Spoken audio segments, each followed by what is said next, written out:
오늘 여러분들과 함께 살피는 말씀은 굉장히 많이 알고 또 많이 들으셨던 그러한 말씀입니다. 에스겔, 그에게 보여줬던 뼈가 군대로 변하는 정말 놀라운 그러한 환상입니다. 에스겔이 활동하던 이스라엘은 과연 어떤 상황이었을까요? 이스라엘 백성들은 특별히 또 유다, 하나님의 계속되는 경고에도 불구하고 그들은 우상숭배에 빠져들었고 또 결국 타락해 갔습니다. 그 결과로 하나님을 멀리하고 회개해야만 했는데 그러한 회개와는 상관없는 그러한 삶을 계속해서 살게 됩니다. 하나님께서 하셨던 그 경고대로 그들은 바벨론에 침략을 당하게 되고 그리고 수모를 겪게 되는데 1차 침략이 605년에 일어납니다. 그리고 그 침략으로 말미암아 많은 사람들이 포로되어 잡혀가는데 다니엘이나 혹은 많은 지도자들이 포로로 끌려가게 됩니다. 그리고 나서 여전히 회개하지 않는 이스라엘과 또다시 2차 침공이 이루어지게 되지요. 8년 후인 597년에 이루어지게 됩니다. 이때에는 여호야긴 왕과 그리고 이때 에스겔이 포로로 잡혀가게 됩니다. 그리고 나서 이제 11년 뒤에 드디어 예루살렘은 멸망하게 됩니다. 예루살렘 성이 무너지고 유다가 멸망하게 되는 거죠. 역시 이때에도 많은 사람들이 포로로 잡혀가게 됩니다. 집은 사라졌고 성전도 무너져 내리고 제사장들도 또 왕조도 모두 다 사라져버린 이러한 상황이 되어버리고 맙니다. 그러니까 그 현상만 본다면 하나님께서 이스라엘은 내 백성이다, 내가 주인이다, 내가 저들에게 복을 내렸다라고 하는 이런 표식들, 이런 것들이 모두 다 사라져버리고 만 것입니다. 그런 시대였습니다. 특별히 에스겔이 활동했던 시기가 언제냐? 그것은 에스겔이 바벨론으로 끌려간 지 5년부터 하나님께서 그에게 선지자 활동을 시작하게 합니다. 그리고 그는 유다 멸망, 아까 말씀드린 586년까지, 그리고 성경에는 간헐적으로 그 뒤에도 이 에스겔의 활동사항이 나오게 됩니다. 571년까지. 그러니까 나이로 따지면 30세부터 53세까지 약 23년 동안 그는 선지자의 역할을 하게 됩니다. 그리고 그 대부분은 이 바벨론으로 끌려간 직후 5년부터 유다 멸망까지에 집중되어 있는 것을 보게 되죠. 그렇기 때문에 이 에스겔서의 문단의 단락의 구조도 그렇습니다. 1장부터 25장까지는 하나님께서 이스라엘을 어떻게 심판하시는가, 어떤 마음으로 심판하시는가에 대한 내용이 담겨 있고요.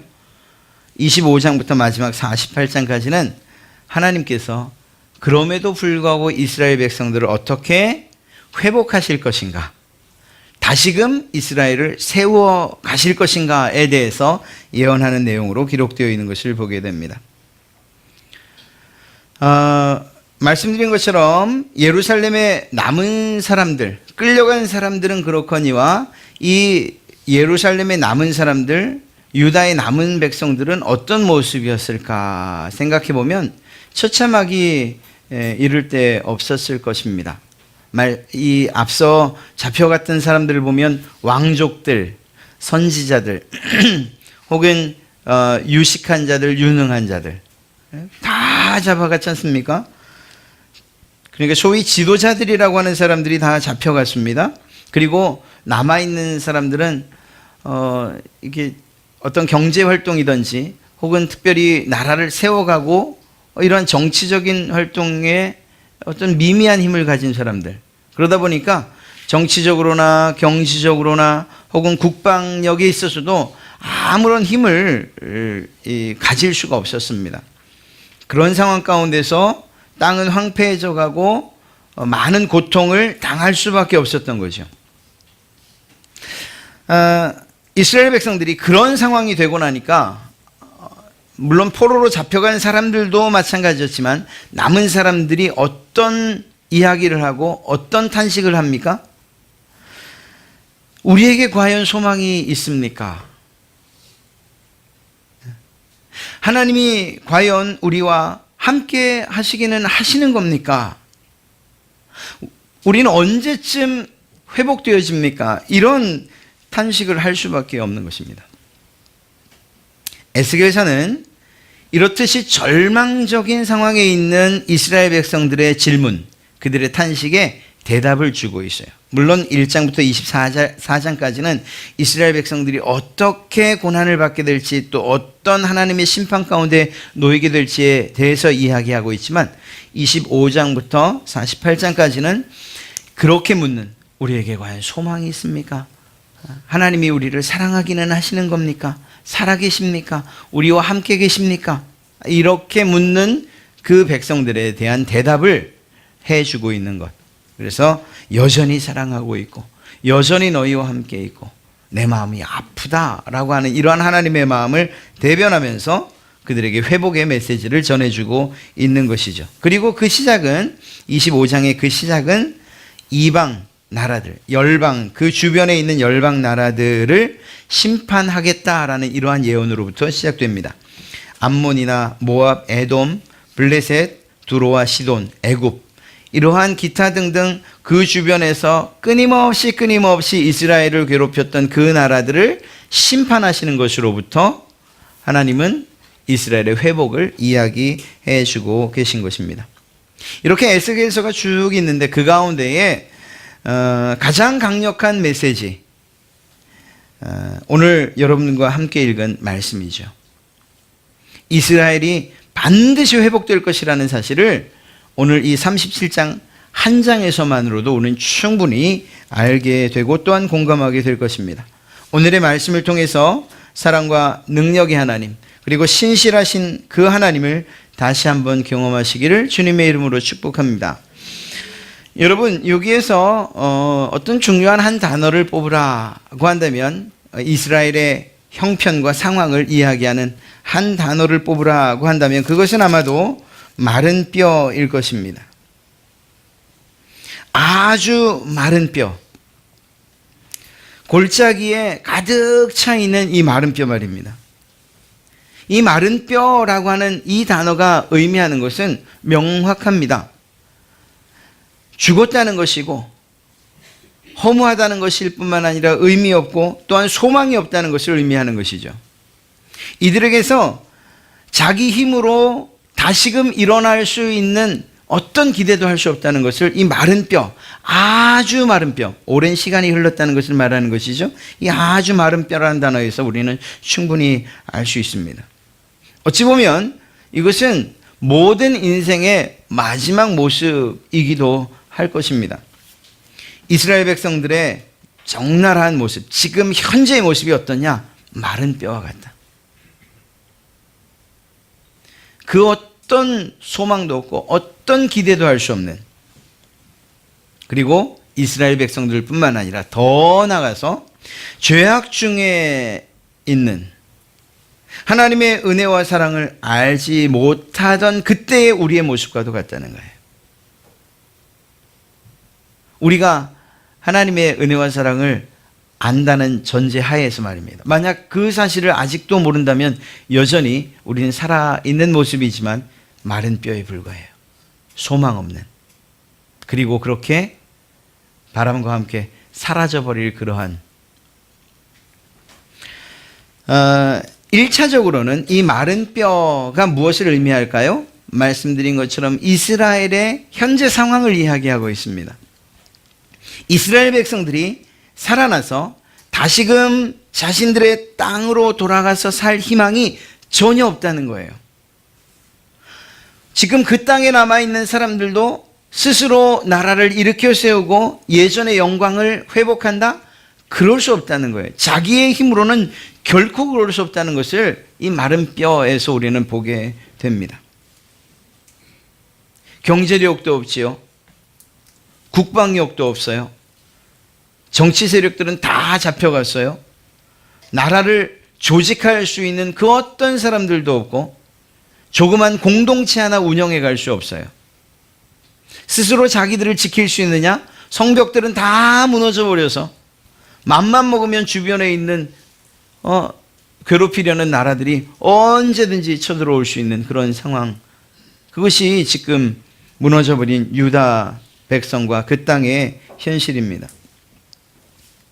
하나님께서 축복해 주셨던 그 땅, 그 약속의 땅은 황폐해져서 이제는 쓸모없는 땅. 그래서 오늘 말씀대로 하면 마치 마른 뼈가 가득한 그런 골짜기처럼 변해버렸다는 거예요. 이러한 사실에 대해서 백성들 자신들도 이렇게 여기고 있었습니다. 몸과 마음은 생기를 잃어버렸고 하나님을 향한 그러한 마음과 헌신도 사라진 지 오래였어요. 에스겔서 37장 11절 우리가 읽었던 말씀을 보면 그 사람들, 그 이스라엘 백성들이 무엇이라고 이야기하고 있는가 자신들의 모습을 잘 기록하고 있어요. 또 내게 이르시되 인자야 이 뼈들은 이스라엘 온 족속이라. 그 이스라엘 온 족속들이 말하기를 무엇이라고 말합니까? 우리의 뼈들이 말랐고 우리의 소망이 없어졌으니 우리는 다 멸절되었다. 이것이 이스라엘 백성들의 자기를 돌아본 모습이었어요. 그리고 고백이었어요. 우리에게 아무런 소망이 없다. 이제는 다 멸망하고 지리멸렬해 버리고 말았다. 이렇게 말입니다. 하나님의 백성의 모습도 사라졌고 하나님께서 주셨던 그 약속의 땅도 황폐화되어 버렸고 하나님의 임재의 상징이던 성전은 무너져 내렸고 우리를 그나마 지켜주던 성벽들조차도 허물어져 버렸으니 우리에게 무슨 소망이 있는가? 우리는 이제 멸망했다. 멸망할 수밖에 없다. 이것이 이스라엘 백성들의 그러한 탄식이자 고백이었던 것입니다. 그렇죠. 오래전에 말라버린 그러한 뼈다귀가 소망일 수가 없습니다. 그리고 시간이 더 흐르면 먼지로 변해버릴 그 뼈다귀가 어떻게 이스라엘 백성들에게 소망일 수 있습니까? 이것은 이스라엘 백성들의 실제적인 모습입니다. 지금 바벨론에서 고통받고 있는 이때 그리고 또 황폐해져 버린 그 땅에서 살고 있는 남은 백성들의 그 모습, 그것이 말라버린, 그래서 그 어떤 기대도 할 수 없는 뼈와 같은 모습이라는 것을 오늘 에스겔에게 하나님이 말씀해 주고 계신 거예요. 그것은 오히려 저주와 절망이다 이렇게 얘기도 결코 틀리지 않을 것입니다. 이것이 1차적인 의미예요. 이스라엘 백성들이 바로 이런 마른 뼈와 같다. 그런데 만약 그것으로만 끝난다면 우리와 별로 상관이 없는 이야기처럼 들릴지 모릅니다. 그런데 성경은 이러한 이스라엘의 백성들뿐만 아니라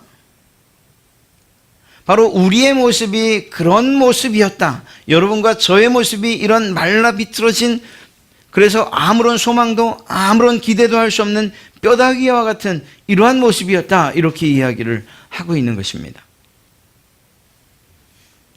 우리 죄인된 인간의 모습이 바로 그것이죠.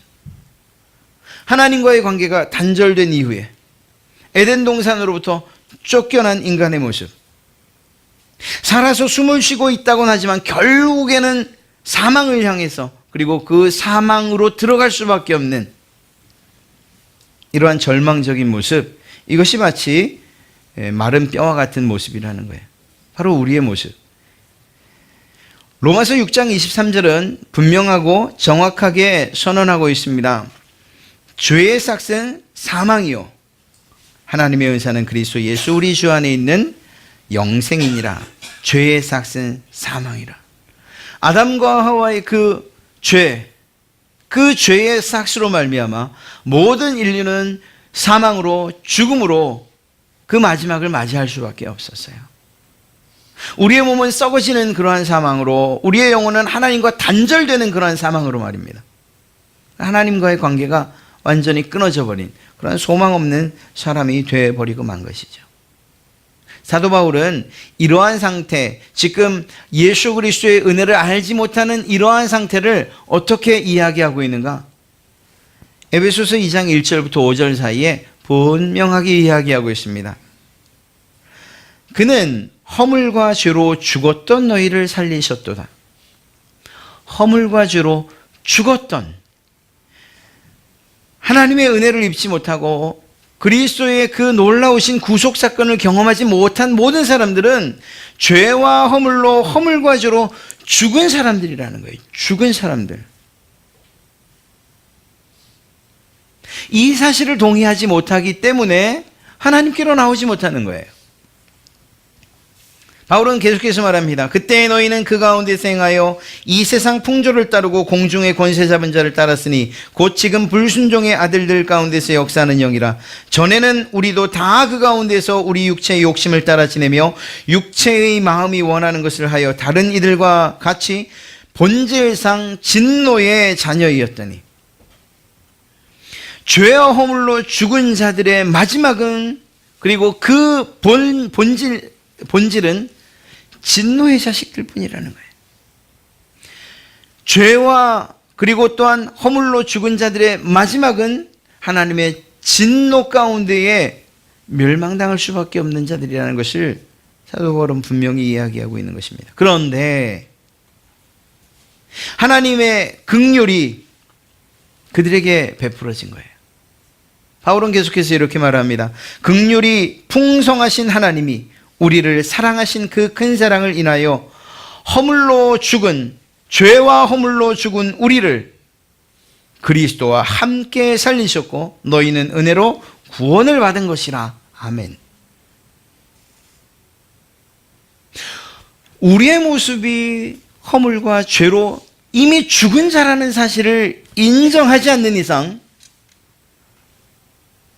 이 에스겔 골짜기의 뼈들이 나라고 생각하는 일은 결코 없다는 거예요. 이스라엘 백성들이 자신들의 그러한 처참한 모습과 다시 소망 없는 그 모습 가운데 살면서도 여전히 나는 살아있으니 살았습니다 라고 말한다면 그들은 결코 하나님을 향해서 나를 살려주십시오, 더 나아가 그 마른 뼈들을 자신들의 모습이라고 생각하는 일은 결단코 없을 것이라는 것입니다. 여러분, 죄와 허물로 죽은 자, 마치 마른 뼈처럼 소망이 없는 사람, 그렇게 하나님의 진노와 형벌 아래서 영원히 살아야 됐어야만 하는 사람들, 그들은 바로 저와 여러분이었어요. 이 사실이 정말 믿어지십니까? 마음에 인정하고 싶지 않고 또 고통스러운 일이기 때문에 나는 인정할 수 없어요. 내가 죄인이라니요, 내가 마른 뼈와 같다니, 내가 진노의 자식들이라니, 진노받아 마땅한 사람들이라는 것을 난 인정할 수 없어요 라고 말한다면, 그렇다면 우리에겐 소망이 여전히 없는 거예요. 오히려 그것을 인정하는 그에게 소망이 있는 줄로 믿습니다. 가장 큰 문제는 이렇듯이 죽었음에도 불구하고 죽은 줄 모르고 말라서 소망이 없음에도 불구하고 여전히 나는 살만하다, 여전히 소망이 있다라고 생각하는 이러한 자기인식이 문제예요. 스스로 착각하는 거죠. 하나님 없어 죽은 자들이 여전히 죽지 않은 것처럼 살아가는 이유가 뭘까요? 지금 이 자리에도 혹은 예수님을 알지 못하는 많은 사람들, 그들이 무엇이라고 말합니까? 하나님 없어도 살아갈 만해요, 오히려 더 자유로워요 라고 말하지 않습니까? 그렇게 죽은 자임에도 불구하고 여전히 나는 살아있습니다 라고 말하는 이유가 뭘까요? 우리의 짧은 80년 혹은 그보다 조금 더, 혹은 또 조금 더 짧은 삶을 지금 살아가고 있기 때문이에요. 지금 숨을 쉬고 있기 때문이에요. 그러면서 내 힘으로 이루는 것들이 많고 그 이루는 것들이 많을수록 그것이 우리에게 소망이 되기 때문입니다. 돈과 건강, 혹은 일과 성공, 혹은 자녀, 혹은 노후에 준비해 놓은 것들이 있어. 그렇기 때문에 나는 메마르지 않았습니다. 나는 마른 뼈가 아닙니다. 나는 살아있습니다. 라고 말하는 거예요. 그렇지 않습니다.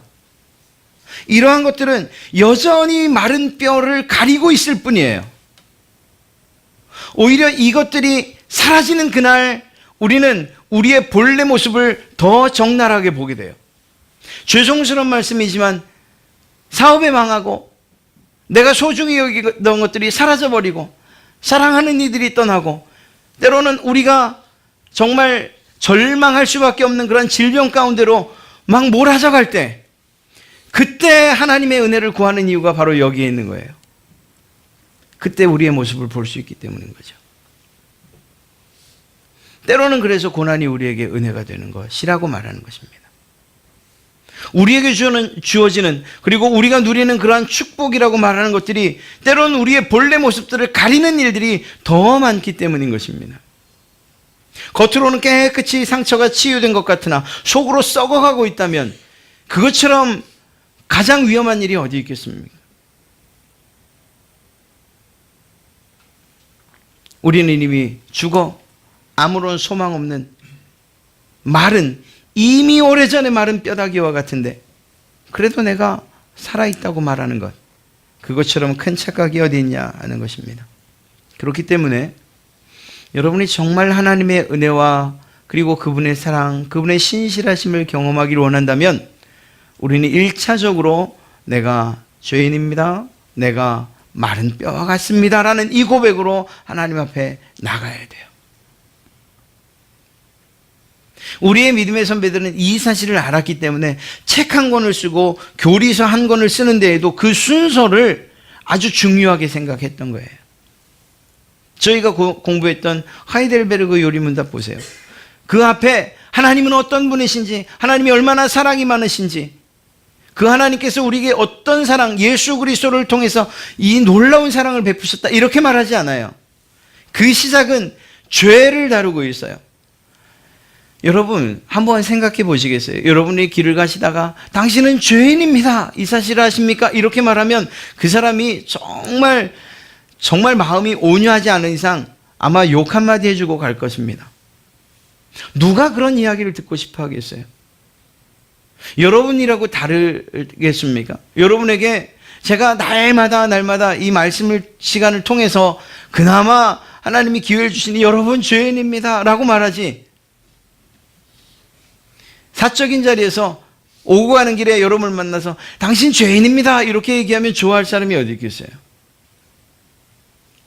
그래도 하나님의 말씀이니 이 시간에 아닙니다 이렇게 이야기하지 못하고 그냥 들으시는 거 아니겠어요?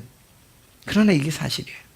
그래서 말씀드린 것처럼 하이델베르그 요리문답의 가장 처음은 은혜로 시작하지 않아요. 사랑으로 시작하지 않아요. 당신은 죄인입니다라고 하는 이러한 철저한 그러한 고백으로부터, 자기 고발로부터 시작해요.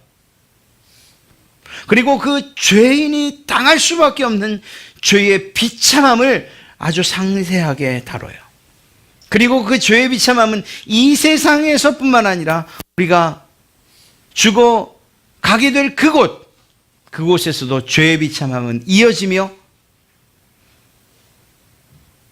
입에 담기 싫지만 그러나 지옥에서의 영원한 형벌까지 이야기하고 있어요. 죄의 비참함의 결과로 말입니다. 그리고 나서 그러한 우리의 원래 모습이 어떤 사람인지 어떤 상태인지를 깨달은 사람들에게 소개되는 분이 바로 예수 그리스도예요. 보세요. 이건 아주 정확한 거예요. 이스라엘 백성들이 자신들의 그러한 황폐해짐과 그리고 그 고통과 고난 모든 것들이 다 발가벗겨져서 이젠 소망이 없다 싶을 때에 드디어 그때 누구를 찾습니까? 우리에게 소망이 있습니까? 우리가 살 수 있는 것입니까? 라고 묻지 않습니까? 죄의 비참함을 아는 그들이 하는 이야기가 무엇입니까? 그렇다면 우리가 이 죄의 비참함으로부터 벗어날 수 있는 방법이 무엇입니까? 있으면 좀 알려주십시오라고. 여러분, 심각하게 아픈 사람들, 정말 그 이유를 알 수 없는데 중병에 걸린 사람들의 하는 한탄이 무엇입니까? 그리고 그 소원이 무엇이고 그들의 정말 외침이 무엇입니까? 내가 무엇 때문에 아픕니까? 날 좀 살려주실 수 없습니까? 내가 살려면 어떻게 해야 됩니까? 이건 아닙니까? 같은 거예요. 우리가 육신의 병을 그렇게 호소할 수 있다면, 고치기 위해서 우리의 영혼의 모습을 실제로 바라볼 수 있는 눈이 있다면 우리는 똑같이 외쳐야 돼요. 하나님, 지금 이때뿐만이 아니라 우리가 이제 맞이하게 될 내세에서 똑같은 이러한 형벌과 그 하나님의 진노 아래 영원토록 형벌을 받아야 된다면 전 싫습니다. 이것으로부터 벗어나는 길이 있다면 좀 알려주십시오. 알려주십시오. 이것이 마땅한 죄인들의 반응일 수밖에 없는 거예요.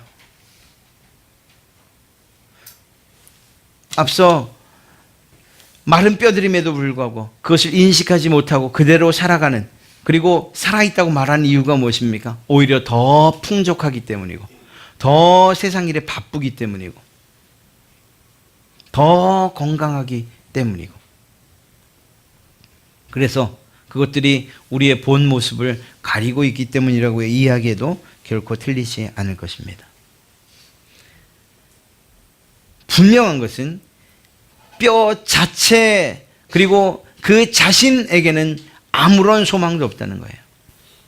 그들이 스스로 일어나서 힘줄이 입혀지고 살이 덮이고 살갗이 덮여지는 일은 결코 있을 수 없다는 거예요. 하나님께서 에스겔에게 보게 하신 것은 바로 그것이고, 이스라엘 백성들에게 이 말씀을 선포하신 것은 그들이 바로 그러한 자들이 자기 스스로에겐 아무런 소망도 없다는 사실을 알게 하시려는 것이죠. 그러나 놀랍게도 그렇게 아무런 소망 없던 그 뼈들이 일어나 군대가 되는 것을 보게 됩니다. 에스겔이 그 놀라운 장면을 보게 돼요. 이 일이 어떻게 가능한 것입니까? 바로 하나님이 하셨기 때문인 줄로 믿습니다. 하나님이 이 일을 하셨습니다. 사람은 할 수 없으나 하나님은 하신다는 거예요. 죽음의 땅 그곳에 생명이 흘러넘치는 일들이 일어났고요. 메말라 비틀어진 그리고 부스러진 그 뼈들이 다시금 일어나 세워져 군대가 되었다는 사실을 통해서 그 일을 하나님이 명령하셨지 않습니까? 하나님께서 하셨다는 것입니다. 이 일을 통해서 하나님께서 여호와이심을, 그리고 우리의 이스라엘의 주인이라는 사실을 하나님께서 나타내 보이셨다는 것입니다. 하나님이 이 일을 하셨다는 것입니다. 하나님이 이렇듯 놀라운 일, 이렇게 자기의 백성들을 회복시키시는 이유가 무엇일까요?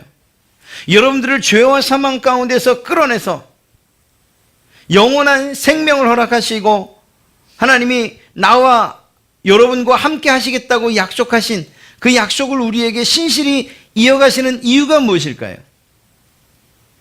일으켜 세워 소망 없는 뼈들을 하나님의 군대로 삼으신 이유가 무엇일까요? 그것은 이스라엘에 대한 하나님의 사랑이 있었고, 또한 그들을 끝까지 그들에게 베푸신 그 약속을 끝까지 지키시는 그분의 신실함이 있었고, 무엇보다 그것들을 일으켜 세우실 만한 능력이 그분에게 있으셨기 때문입니다. 하나님의 사랑을 의심할 수 있습니까? 아닙니다. 하나님은 당신의 백성들의 고통과 눈물, 그리고 한숨, 이것에 눈 감고 귀 막고 뒤돌아서 계신 분이 아니에요. 당연히 받아야 할 징계라 여기셔서 그저 고통당하는 동안에 팔짱 끼시고 오히려 그것을 즐기시는 그런 분 아니세요. 정말 사랑하기 때문에 눈물을 흘리면서 회초리를 때리는 그러한 부모님의 마음으로, 또 집 나간 탕자가 언제 돌아올까 늘 노심초사 마을 오기까지 나가 기다리는 그러한 아버지의 마음으로 그렇게 징계하시고 그렇게 기다리시는 분이 하나님이세요. 그것은 하나님의 사랑, 그것이 그 사랑이 하나님에게 있기 때문인 것입니다. 또한 말씀드린 것처럼 그 사랑만이 아니라 뼈를 변하여 군대 되게 하시는 그러한 능력이 있으시기 때문입니다. 마른 뼈들을 살아나게 하시는 그것, 바로 그 생기, 그것은 바로 하나님의 영으로, 또한 회복의 영으로 오늘날 성령 하나님을 이야기하는 것입니다. 그 하나님께서 마른 뼈들을 일으켜 세우시고 살리시고 회복시키시는 일을 하시는 것이죠. 그렇습니다. 사랑만이 전부가 아니고 그 사랑 많으신 하나님에게 능력이 있기 때문이에요. 아마 이 얘기를 하면은 아마 모두 공감하실 거예요. 부모님들이 자녀들에게 해줄 수 있는 한 모든 것들, 할 수 있는 대로 원하는 것을 다 해주고 싶지 않은 부모가 어디 있어요? 그럼 뭐가 없어서죠? 능력이 없어서요. 그러나 우리 하나님은 그렇지 않으셔요. 우리 하나님은 그 사랑하는 만큼, 그래서 그에게 베푸시고자 하시는 모든 일들을 그분의 능력으로 다 감당해 내시는 그러한 분이심을 우리는 믿습니다. 그래서 우리는 그분을 어떻게 불러요? 전능하신 하나님이라고 이야기하는 거예요. 무엇보다 하나님은 신실하십니다. 그 신실하심이 그들을 다시금 살리신 거예요. 백성들의 질문이 무엇이었습니까? 우리에게 소망이 있습니까? 하나님이 우리와 함께 하십니까? 우리와 하셨던 약속을 잊으신 것 아닙니까? 하나님이 뭐라고 말씀하십니까? 내가 결단코 잊지 않았다라고 말씀하시는 거예요. 너희들이 지금 당하고 있는 그 고난은 오히려 너희가 나와 했던 약속을 어겼기 때문이라. 그럼에도 불구하고 나는 너희와의 약속을 파기하지 않고 끝까지 지킬 것이다. 하나님의 신실하심을 나타내 주고 계신 것입니다. 여러분, 복 주시는 하나님, 또 우리의 모든 것들, 또 모든 상황들, 모든 인생 가운데 동행하시고 우리가 필요한 것들을 채우시는 하나님, 그 하나님을 생각하면 하나님의 약속과 언약이 생각나고, 전혀 다른 상황에서는 약속을 신실하게 지키지 않는 하나님처럼 생각되십니까? 아니에요. 우리가 만약 그렇게 생각한다면 하나님의 말씀을 정말 집중해서 보지 않은 거예요. 하나님의 약속은 반드시 양면성이 있습니다. 하나님께서 복을 주시는 그러한 상황이 있고, 반대로 하나님의 말씀에 그 명령에 순종하지 않을 때는 분명한 징계, 더 강력한 말로는 저주의 말씀이 함께 선포되고 있어요. 그러니까 이것을 다시 바꿔 이야기한다면 이스라엘 백성들이 지금 징계를 당하고 아픔과 고통과 고난 가운데 있다는 이 일은 무엇인가 하면 여전히 하나님이 신실하게 그 모든 일들을, 그 약속을 지키고 계시다는 거예요. 이스라엘 백성들이 하나님 앞에 거룩하게 그리고 하나님의 백성으로 살지 않았으니 그것에 대한 약속을 하나님이 행하고 계신다는 거예요. 그러니까 우리의 상황이 정말 축복의 상황이든 혹은 저주의 상황이든 우리가 그것들을 받을 만한 일들을 했다면 하나님은 그것에 따라 정확하게 그리고 분명하게 약속을 지키고 계신 거예요. 그리고 또 한 가지, 그럼에도 불구하고 그러한 징계와 저주 가운데서도 다윗의 왕조를 끊지 않겠다고 말씀하신 그 하나님, 그 약속이 여전히 살아있어서 어떻게든 그 안에서, 그 형벌 가운데에서 다시금 회개하고 돌아오게 하시고자, 그리고 돌아오는 그들에게 하나님이 내가 이렇게 너희를 사랑하고 다시금 회복시켜 주겠다라고 하시는 약속을 오늘 에스겔을 통해서 이야기해 주고 계신 것입니다. 자신들의 죄악에 대해서 분명히 심판하시는 그러한 하나님이시기 때문에 반대로 그분에게 돌아서기만 하면, 순종하기만 하면 역시 지키시고 보호하시고 복 주신다 하신 약속을 신실하게 이행해 가실 분이라는 것을 우리는 믿을 수 있는 것입니다. 하나님의 사랑과 그 하나님의 능력과 그 하나님의 신실하심이 이스라엘 백성들, 그 소망 없는 백성들에게 나타나 그들을 회복시켜 하나님의 군대로 삼으셨던 거예요. 여러분, 이 놀라운 일들, 이 환상으로 보였던 일들이 실제 우리의 삶 가운데, 비록 우리가 직접 경험한 바는 아니나 2000년 전 실제 이 땅 가운데 이루어지지 않았습니까? 예수님께서 이 땅에 오셨어요. 예수님께서 백성들을 그들과 함께 동행하는 그 무리들을 어떻게 생각하셨는가? 한 단어를 사용하고 있는데 그건 바로 불쌍히 여기심이에요. 마태복음 9장 36절 말씀을 보면 무리를 보시고 불쌍히 여기시니 이는 그들이 목자 없는 양과 같이 고생하며 기진함이라. 누가복음 7장 13절에서도 주께서 과부를 보시고 불쌍히 여기사 울지 말라 하시고, 주님께서 이스라엘 백성들을 바라보실 때에 그들의 참된 목자가 없고 참된 지도자가 없고, 그래서 하나님께로 이끌어감을 그들이 당해야 하는 정말 아름다운 하나님의 정말 멋진 양들이 되어야 되는데 지도자가 없어서, 거짓된 지도자들 때문에 그들이 이리저리 흩어져 헤매는 그러한 양들의 모습으로 보였던 거죠. 주님께서 그들을 바라보시며 불쌍히 여기셨어요. 바꿔 이야기하면 주님께서 그 백성을 사랑하셨기 때문이죠. 예수님께서 당신의 백성들을 사랑하셨어요. 그리고 이 사실은 예수님의 사역 전반에 걸쳐 나타납니다. 예수님께로 오는 자들을, 그가 어린아이든 어떤 상태에 있는 자들이든 주님께서 막으신 적이 없어요. 귀찮다, 힘들다, 어렵다, 내가 너를 사랑하지 않는다, 이렇게 말씀하신 적이 없어요. 주님께로 나오는 모든 자들을 마다하지 아니하고 고치셨어요. 죄인된 우리를 위해서 그분은 친히 십자가를 지기까지 하셨어요. 예수님께서 우리를 얼마나 사랑하셨는지 성경은 분명하게 증언하고 있어요. 예수님은 능력이 있으신 분이었어요. 수없이 많은 병자들을 고치셨어요. 자연을 명하여 다스리기까지 하셨고 죽은 자들을 다시금 살리시기까지 하셨습니다. 무엇보다 그분의 가장 놀라운 능력은 죽으심 이후에 3일 만에 다시 부활하시고 승천하여 하나님 우편에 앉아 계시는 이 놀라운 일을 통해서 예수 그리스도의 능력이 얼마나 크고 우리가 찬송할 만한가에 대해서 이야기하고 있습니다. 그 능력이 우리를 구원하신 것이죠. 예수님은 신실하십니다. 주님께서 무엇이라고 말씀하셨어요? 내가 세상 끝날까지 너희와 항상 함께 있겠다, 이렇게 제자들에게 약속해 주셨죠. 그리고 그 약속을 신실하게 이행하셔서 하늘에 오르신 후 성령님을 우리에게 보내주셨어요.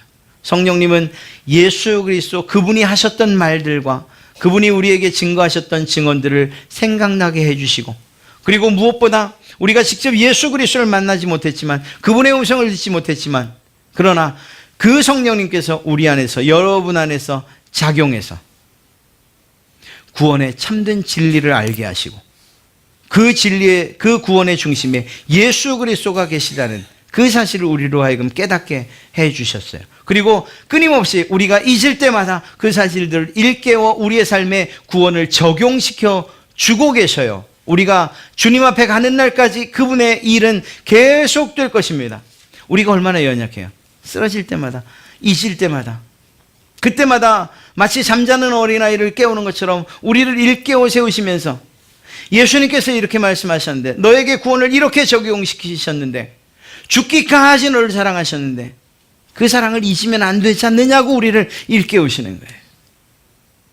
그렇게 우리가 이 세상 마치는 날까지 예수님이 하셨던 그 약속을 성령님께서 신실하게 우리 가운데서 이행해 가시는 줄로 믿습니다.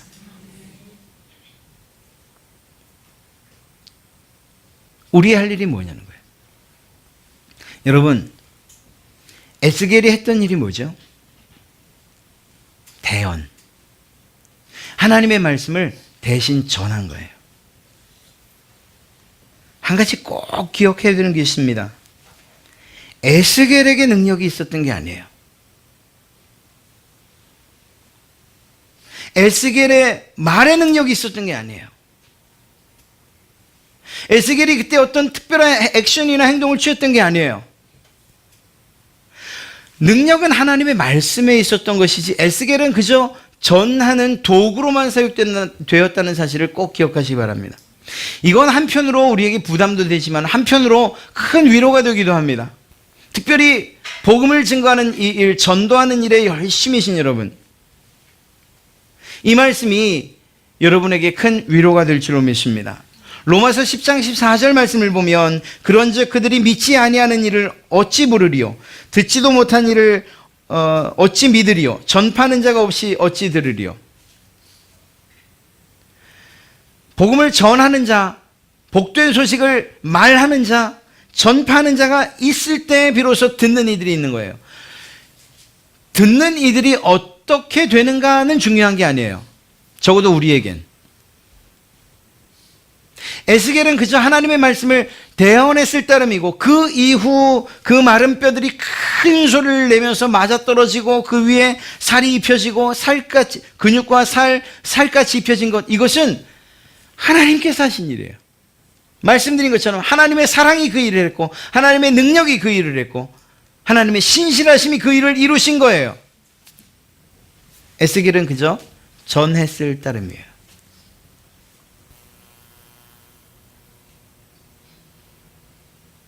조심스러운 이야기지만 말씀을 전하는 이들의 타락이 무엇으로부터 시작됩니까?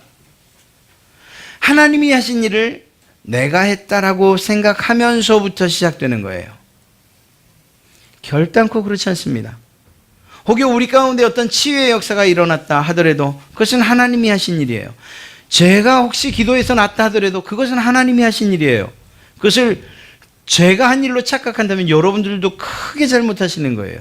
만약 영광을 돌리신다면 하나님께 영광을 올리셔야 돼요. 저에게 고마워할 이유도 없어요.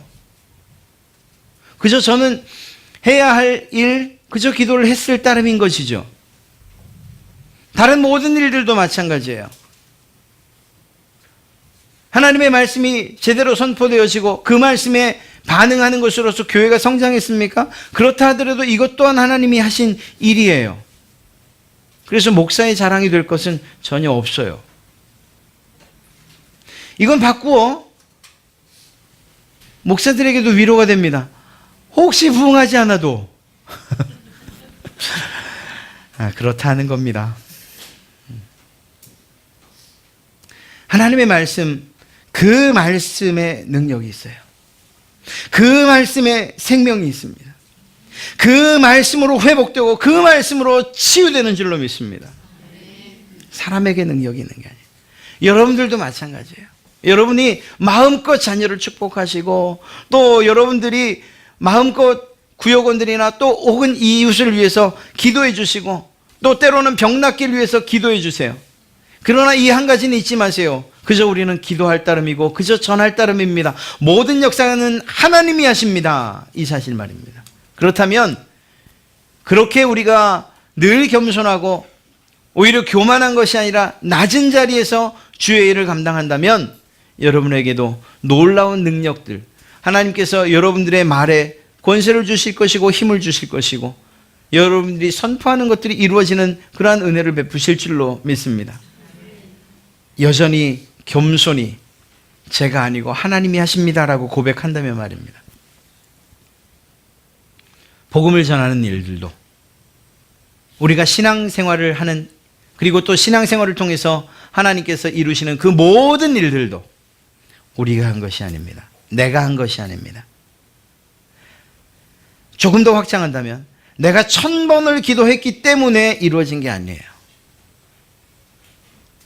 1000번의 헌금을 했기 때문에, 주기도문을 1000번 외웠기 때문이 아니에요. 만약 그렇게 생각한다면 1000번을 외우는 내 노력 때문이라고 말하는 거예요. 그렇지 않아요. 우리에게서 일어나는 그 놀라운 하나님의 능력은 마른 뼈들에게 일어난 거예요.